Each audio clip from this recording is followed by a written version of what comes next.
So today we are gonna cook beef bulalo. It's a comfort food of Filipinos and ang favorite ng aking kapatid. So let's all welcome Miss Mariel!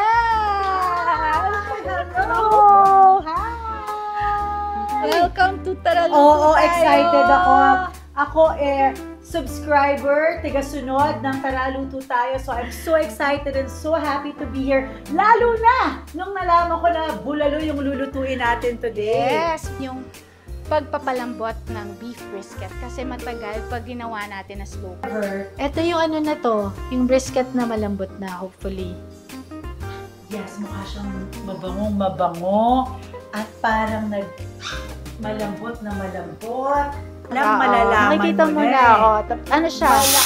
Wow! Malasa talaga. Sa kulay pa lang, alam mo, hours siyang pinakuluan. Mga 3 hours ko siyang pinakuluan. Okay. Kasi ito yung pampalasa ng bulalo. Ang bulalo, hindi mo kailangan lagyan ng garlic. Okay. Just corn. Yes, kailangan buo talaga eh. Alam mo, nakakahiyaman. Ang favorite ko lutuin yung mga gusto kong kainin.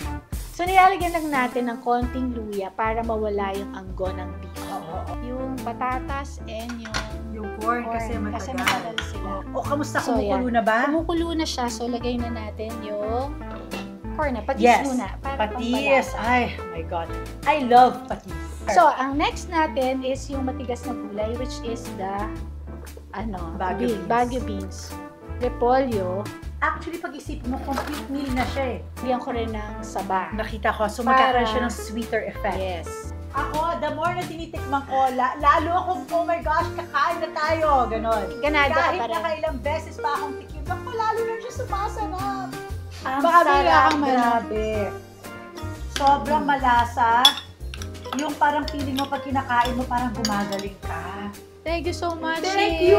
Thank you so Sana much! nag-enjoy ka. Sobra akong nag-enjoy at dadalasan ng bisita sa'yo dito dahil nakakasarap talaga ng food dito.